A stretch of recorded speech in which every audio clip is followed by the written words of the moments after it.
Savannah Hale had never been the kind of woman to blur professional lines, especially not at Everhart Industries, where the air always smelled like ambition and pressure, and where her boss, Jaxon Everhart, ruled with a reputation for being as emotionally distant as he was devastatingly handsome. Each morning she moved like clockwork through the chrome hallways of the 33rd floor, coffee in one hand, tablet in the other, sharp heels echoing confidence she sometimes had to fake. But on this particular night, exhaustion had dulled her guard. Curled up in her tiny apartment after an overtime shift that ran well past midnight, Savannah typed out a risque message meant for her best friend Eliza, laced with the kind of confessions she never dared say aloud. How she sometimes fantasized about the way Jackson's crisp shirts clung to his broad chest. How his deep blue eyes made her feel seen and invisible all at once. And how the echo of his voice in conference rooms made her heartbeat betray her. But the universe, with its cruel sense of humor, watched silently as her tired fingers tapped send without checking the recipient. And within seconds, her most intimate thoughts about her billionaire CEO had landed directly in his inbox. Realization hit her like a slap in a cold shower. Her blood turned to ice, her hands trembled, and panic flooded her veins faster than logic could kick in. She stared in horror at her screen, rereading the message she could never take back, feeling like the world was suddenly too small for her to breathe. The night dragged on like a slow death. Every time her phone buzzed, she flinched, expecting his response, his fury, or worse, his silence. But nothing came. Morning did. And as she stepped into the office, every second felt like a countdown to public shame or a pink slip signed with disdain. Her mind swirled with worst-case scenarios, each one darker than the last. But when she reached her desk, instead of a confrontation, she found a small yellow sticky note, placed deliberately on her keyboard with penmanship she recognized from boardroom memos and performance reviews. Just one word written in calm, controlled ink. When? Her heart stuttered, her breath hitched. The world for a moment tilted. She blinked, reread it, then read it again, her mind trying to find footing in a reality that had just dramatically shifted. This wasn't rejection. It wasn't even mockery. It was interest, a question, an invitation. Her knees weakened beneath her tailored slacks as a rush of heat pulled in her chest, not just from embarrassment now, but from confusion, from disbelief, from something frighteningly close to desire. Jaxon Everhart, the man who rarely smiled and barely blinked during meetings, had responded not with anger, but curiosity. She avoided his eyes in every passing hallway that day, her pulse skipping beats whenever his name appeared in her inbox. Her body so aware of his presence that even his footsteps down the corridor sent jolts down her spine. But what she didn't know, what she couldn't know, was that Jaxon hadn't just read her text and smiled in amusement. He had stared at it for hours, jaw clenched, haunted not by the boldness of her words, but by how they mirrored his own unspoken thoughts. Ever since she joined his team a year ago, Savannah had slowly chipped away at the concrete walls around him, not by trying, but simply by existing, by being kind in a world that rewarded cruelty, by handling chaos with grace, by speaking softly in rooms full of noise. He had buried his interest deep, convincing himself she was off limits, that lines couldn't be crossed, not after the betrayal that had left his trust shattered years ago. But her accidental message cracked something open, and now that it was out there, he couldn't unsee her, not just as his assistant, but as a woman who saw something in him no one else dared to. And while Savannah paced the length of her apartment that night, heart pounding and thoughts spiraling, she had no idea that Jaxon was doing the same across town in his high-rise penthouse, gripping a glass of untouched whiskey, replaying every interaction with her in his mind with new meaning, new weight, wondering what would happen if, for once, he gave into the fire instead of putting it out. The accidental spark had already lit a fuse, and neither of them realized that their lives were about to ignite in ways they could never have predicted. The day had barely begun, yet Savannah's nerves were already frayed, her breath tight as she sat at her desk trying to focus on reports that now read like alien language. Her mind was a storm of confusion, dread, and a question that had burned itself into her soul. When? But the moment she received the short, formal email summoning her to Jackson's office, her world seemed to freeze, and every step she took toward the towering glass doors felt like a walk to judgment. As she pushed them open, her hands lightly trembling, she saw him standing by the window, suit crisp, posture still, back turned, as if watching the city kept him from falling apart. The silence between them was louder than words, and when he finally turned, those piercing blue eyes met hers with a heat that made her want to look away and stare forever, all at once. "Mr. Everhart," she began, voice dry, her throat barely cooperating as she tried to steady herself. But he raised a hand gently, his expression unreadable. And then, like someone flipping the script of her expectations, he smiled. Not cold, not calculating, but calm, almost amused, like he had been waiting for this exact moment to happen. "I'm not angry," he said, each syllable laced in velvet, smooth yet commanding. And her knees went weak from the sheer contrast between his reputation and the softness in his tone. "In fact," he continued, taking a slow step forward, "I'd like to get to know the woman behind that message." The room seemed to lose gravity. Her heart thudded so loudly she was sure he could hear it. But instead of falling apart, she found her voice in the crack of his vulnerability, and the unspoken understanding between them began to take shape like smoke, curling into something solid. Over the next few days, their interactions shifted from routine to charge.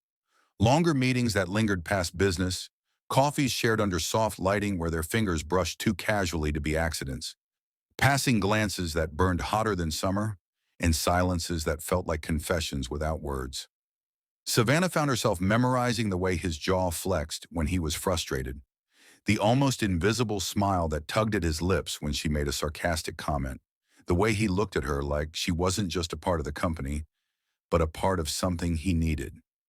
But not everyone welcomed the change, least of all Margot Everhart, Jackson's older sister, and the company's icy senior VP, who had watched Savannah with the sharp eyes of a woman who had seen too many girls try to climb ladders that weren't built for them. Margot called her in one morning, under the guise of a departmental sink, but her words were knives hidden in silk. "You're smart," she said, not smiling. "Too smart to think you can dance with fire and not get burned." Savannah kept her face calm, her spine straight, but the warning stung nonetheless. Margot leaned in, voice lowered like a threat dressed as concern. "There are things about this family you don't understand, things that could swallow you whole." But Savannah, though shaken, refused to be intimidated. Something had shifted in her ever since that night. Jackson's response had awakened not just attraction, but a sense of worth, of boldness, and she was no longer the quiet assistant who blended into boardrooms and buried her feelings. She wasn't naive, and she knew there were risks, but something deeper told her Jackson was more than just a corporate god with demons. There was sadness in his eyes he thought he hid well, sorrow tucked between his smiles, and loneliness in his strength that called to her like a whisper in a storm. She began to notice the subtle ways he let her in, how he'd pause mid-conversation when she spoke, how his gaze lingered when she laughed, how he once reached for her hand to steady a paper and didn't let go as quickly as he should have. Every interaction added another layer to the slow burn that was now engulfing them both. Yet as their connection deepened, the air around them thickened with tension. Not just romantic, but dangerous, as if every step closer they took toward each other brought them nearer to a cliff neither of them fully saw. Late one evening, Jackson called her into his office again, but this time he didn't stand. He sat, his tie loosened, his voice quieter, more tired. "You should be careful," he said, and it was the first time she saw fear in his eyes, not for himself, but for her. "Being close to me doesn't come without consequences." Savannah met his gaze and spoke without flinching. "Maybe I'm not afraid of consequences anymore." Something cracked in him at that, but he said nothing, only nodded slowly and looked at her like she'd become the most dangerous thing in his world, because she was now capable of breaking him in a way no one else ever had. The moment Savannah left Jackson's office that night, her mind spiraled not with fear, but with curiosity, a hunger that had nothing to do with gossip and everything to do with understanding the man whose stare had just cracked something inside her wide open. The walls he'd built around his heart weren't just high. They were ancient, fortified by betrayal she could almost taste in his voice. And something about the pain she saw flicker in his eyes made her want to know more. Not out of pity, but because she knew what it was to live with ghosts. So she began quietly connecting the threads, starting with old press articles, whispers from senior staff, rumors wrapped in scandal, until one name kept surfacing: Lena Hartwell, a woman once close to Jaxon, spoken about with caution, sometimes anger, never warmth. Digging deeper, Savannah discovered Lena hadn't just broken his heart. She'd deceived him, weaving lies so carefully that even a man as sharp as Jaxon hadn't seen the betrayal coming. Not only did Lena vanish, she did so hand in hand with Jackson's childhood best friend, taking insider financial access with her, nearly collapsing the company Jaxon had fought to save. No wonder he wore silence like armor. No wonder his smiles never reached his eyes. But while Savannah was tracing the wreckage of his past, her own history came knocking, literally. When the buzzer to her apartment shrieked and a voice she hadn't heard in over a decade whispered her name: Diana. Her mother, sickly thin, his bloodshot, clinging to a tissue in a story full of gaps, had returned not with apologies, but with a request for help, a roof, money, mercy. Savannah felt the old wounds rip open, the memories of empty birthdays, broken promises, and a childhood of waiting by windows that never showed her mother's return. And yet, despite everything, some fractured piece of her still cared, still wanted to fix something that had never been whole. Torn between duty and bitterness, she tried to balance this unexpected chaos while keeping her unraveling emotions from showing at work. But Jaxon noticed. Of course he noticed.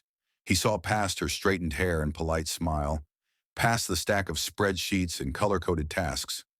One afternoon, he lingered in the break room longer than necessary, standing beside her as she poured coffee with shaky hands, and said, without preamble, "You don't have to do this alone." She didn't ask how he knew. She just stared into her cup, then met his gaze with a mixture of pride and exhaustion. "I'm not your project, Jaxon," she said, steady but not cold. "And I'm not her. I won't take what doesn't belong to me." His jaw tightened at that, and for a second, silence wrapped around them, thick and alive, before he finally spoke, quiet, deliberate. "You're nothing like her, Savannah," he said, his voice so raw it felt like it had been pulled from some locked place inside him. "You make silence feel safe again." The words clung to her like perfume, unexpected, intimate, unforgettable. That night, as she lay awake listening to the rain, Savannah realized the irony of their connection. Two broken people who had every reason to run, yet found comfort in each other's storms. But the shadows of their past didn't fade easily. Her mother's condition worsened, Jackson's board grew restless over his distractions, and Margot's cold stares turned into quiet sabotage. Still, Savannah pressed on, showing up, staying strong, not because she was fearless, but because for the first time in her life, she felt like someone saw her. Not the assistant, not the girl from nowhere, but Savannah, the woman who could rebuild herself from pain, and maybe, just maybe, help someone else heal too. But every day that passed made it harder to deny the truth. Her feelings for Jaxon weren't temporary or professional anymore. They were growing roots in places she had long buried, and no matter how tightly she tried to contain it, her heart had already chosen him, whether it was safe or not. Savannah had barely begun to breathe through the quiet ache of growing feelings for a man she once feared, when the world around her erupted with a venom she never saw coming. It began with whispers in the elevator, a strange shift in how her coworkers looked at her, some with pity, others with veiled judgment. And then came the blow. Private, intimate photos of her and Jaxon, snapped from discreet angles. Lingering glances in the corridor, shared coffee in the lounge, a hand brushing hers in a late-night meeting room. Stitched together into a damning narrative of favoritism and impropriety, and forwarded directly to the board of Everhart Industries. The source? Margot Everhart, the sister whose bitterness had finally found its breaking point. Her jealousy, once passive-aggressive and polite, had now turned into open warfare. The boardroom meeting was cold and clinical, middle-aged men and women staring over gold-rimmed glasses, their voices devoid of empathy as they requested Savannah's resignation to preserve the integrity of the company. Jaxon stood beside her, fists clenched, his anger thunderous and barely restrained as he slammed a printed dossier on the table and defended her with a fire Savannah had never seen from him before, declaring that her work ethic, loyalty, his heart had found its rhythm, and his cognition was returning rapidly. Doctors remained baffled by how it had happened, offering theories about muscle memory and sensory stimulation. But Ember knew deep in her chest that this wasn't science. It was something else entirely, something the world couldn't wrap headlines around, something that pulsed between them like a shared heartbeat long before he ever opened his eyes. And in the moments before, they wheeled him to a more secure wing. When the cameras weren't looking and Gerald wasn't pretending to be noble, Cole reached out, his fingers brushing lightly over hers, and whispered, "I found you in the dark." And in that instant, Ember realized this wasn't the end of her vigil. It was only the beginning of a storm they both had yet to weather, with her heart standing in the eye of it, exposed and trembling. Cole's words, "I found you in the dark," still echoed in Ember's soul as the doors closed behind him, and she stood in the hallway clutching the silence like a wound, not knowing that behind those recovering blue eyes, something had already awakened that wasn't just memory, but a craving to understand, to connect the invisible string he felt binding him to the woman who had haunted his dreams and filled the void of his lost time with warmth. A voice, a presence that somehow mattered more than any name he saw on charts or in the sterile mouths of relatives. From the moment he opened his eyes, Cole had felt a pull toward Ember, not just attraction, but obsession wrapped in wonder, as if his body remembered what his mind couldn't, as if his soul knew something he was only now beginning to grasp. And so he started asking, softly at first, then urgently, who she was, what she meant to him, and why no one wanted to answer. Gerald, slick with charm and ambition, downplayed it all with calculated deflections, offering business updates and rehabilitation goals while quietly working behind the scenes to erase Ember from the equation, enlisting PR firms to reframe the story, feeding paparazzi lies that she was a manipulative nurse with a troubled past, a girl who'd clung to his bedside not out of loyalty, but to secure a place in his will or heart or fortune. The whispers grew loud outside, articles, headlines, gossip on morning shows, and Ember, who once only had the silence of Cole's room to pour herself into, now faced a tidal wave of exposure she neither wanted nor caused. Cameras outside her apartment, reporters outside her sister's school, and cruel strangers calling her a gold digger when all she had ever given was quiet, unpaid devotion. And still, she refused to speak, refused to feed the circus. But inside Cole's new room, secured now from the outside noise, his questions sharpened, and his need for answers grew harder to ignore. He asked Isla one evening why Ember wouldn't see him anymore. And Isla, gentle, loyal, burdened with the truth, finally told him that Ember was being dragged through the mud while he rested, that she had lost jobs, privacy, and peace because of the world's obsession with the miracle she never tried to claim credit for. Something inside Cole cracked then, a rage he didn't know he carried rising through the weakness of his recovering body, and he demanded to see Ember, not later now. And when she finally walked in, hesitant, eyes red but unbroken, his first words weren't filled with gratitude or apology, but a whisper. "Tell me who you are. I need to know all of it." Ember stood silent at first, then slowly crossed the room, sat beside him, and after days of holding it all in, she finally opened the locked drawer of her past.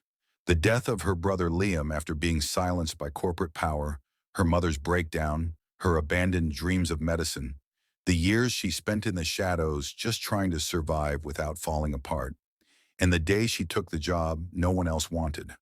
Not because she expected recognition, but because something inside her whispered that her purpose was somehow tied to the man lying in that bed. She told him about the nights she read him poetry, the mornings she played jazz because the room felt too cold, and the water passed mouth to mouth not as scandal but necessity, not romance but mercy. And through her trembling voice, Cole saw not the opportunist the world had painted, but the only person who had shown up without a price tag, without a camera, without a script. And he listened, really listened, his gaze never leaving hers, every word another piece of the puzzle slotting into place inside his heart.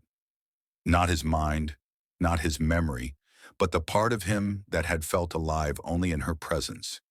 He didn't speak when she finished, didn't interrupt, didn't pity, but his hand reached for hers, and this time, it wasn't weak.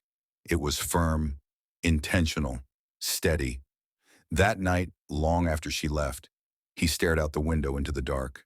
The best friend who walked away with both trust and fortune, and how he had vowed never to love again until she sent him that accidental text that unraveled everything he thought he had buried.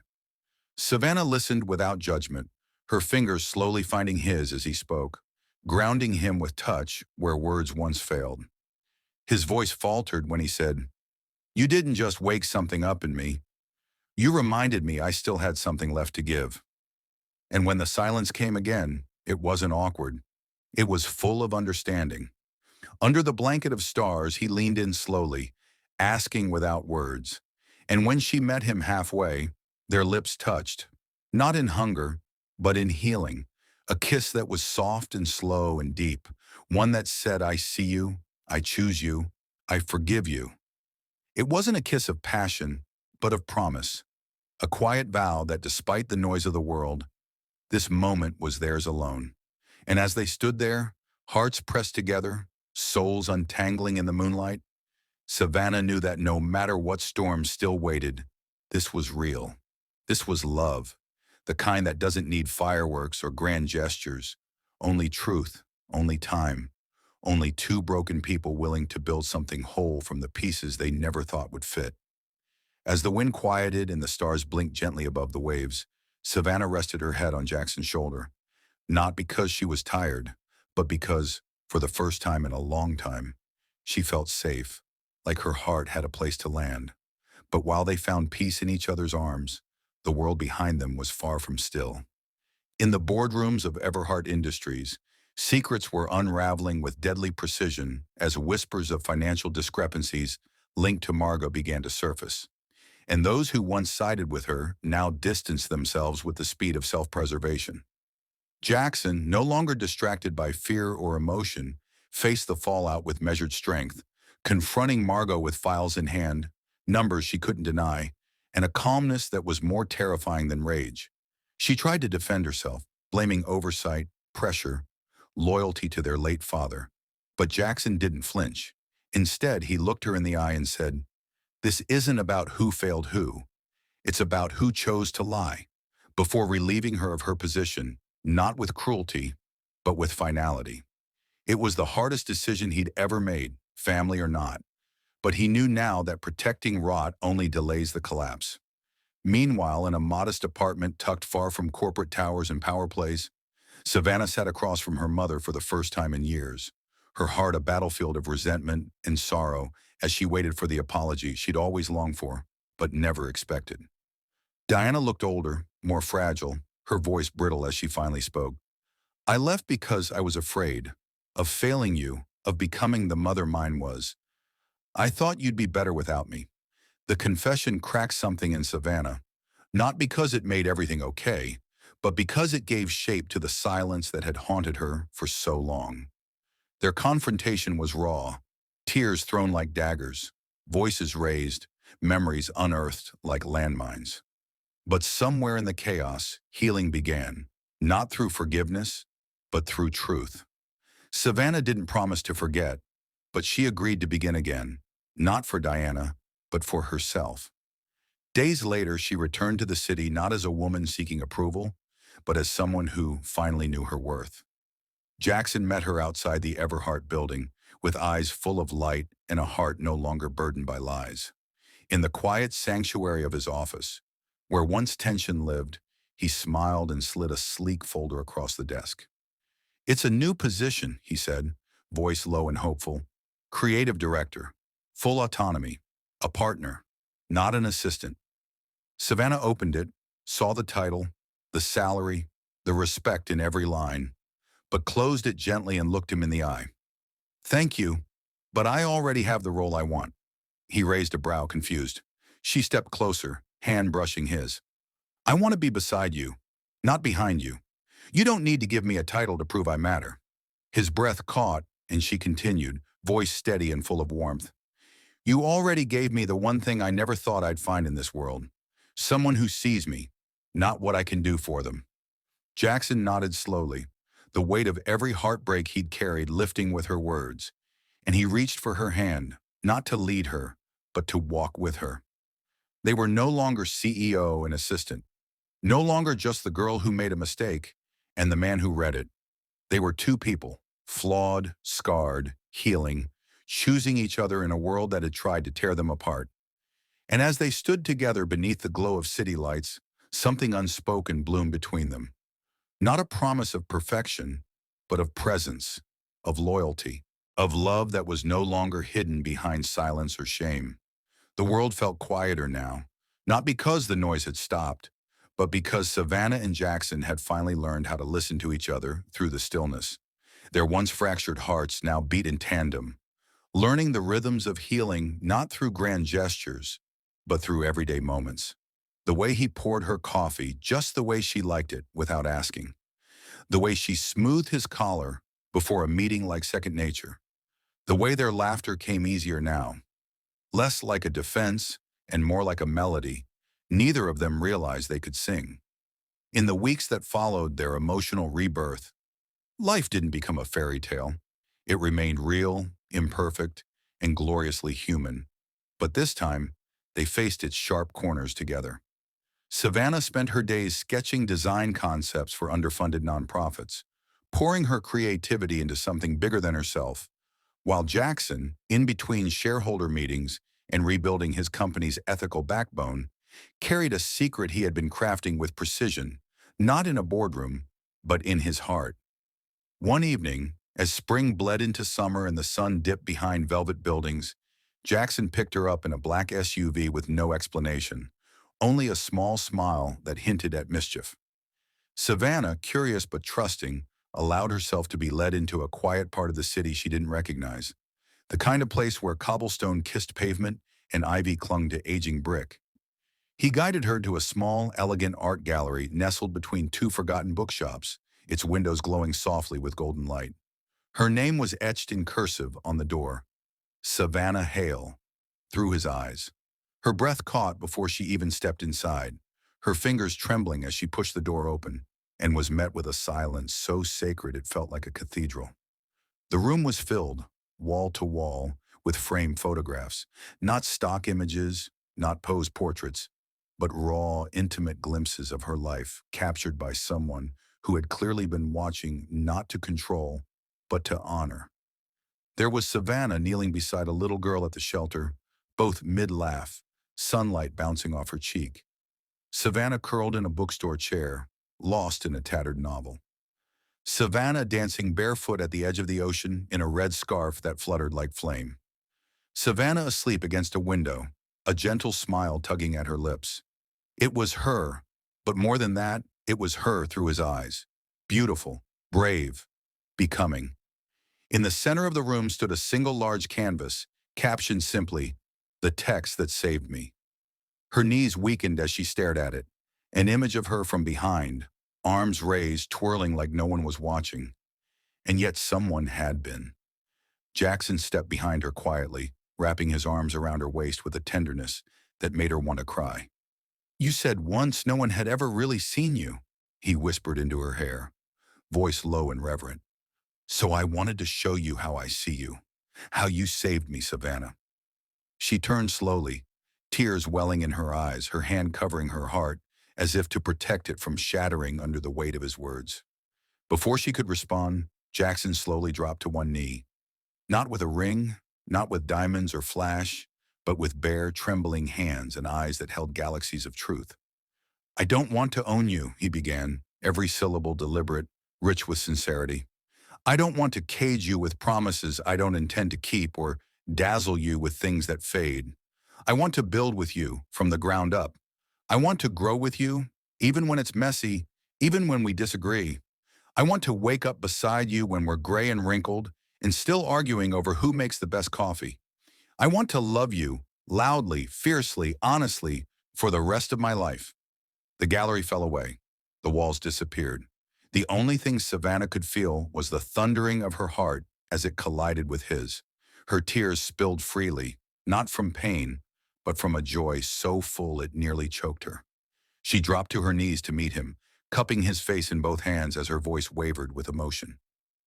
"You don't know what you've done," she whispered. "You didn't just love me. You made me believe I was worth loving." Jaxon closed his eyes at her touch, breathing her in like she was air after drowning. "Then let's never stop choosing each other, no matter what comes." Savannah nodded slowly, her thumbs brushing the tears from his cheeks, and for the first time in her life, she didn't feel like a girl proving her worth. She felt like a woman finally seen, held, and cherished. They kissed again, not for show, not for passion, but for promise. It was a kiss that said, "I've been waiting my whole life to find this peace." A kiss that didn't burn, but warmed. Around them, the photos watched in silent celebration, bearing witness to the truth neither of them could deny anymore.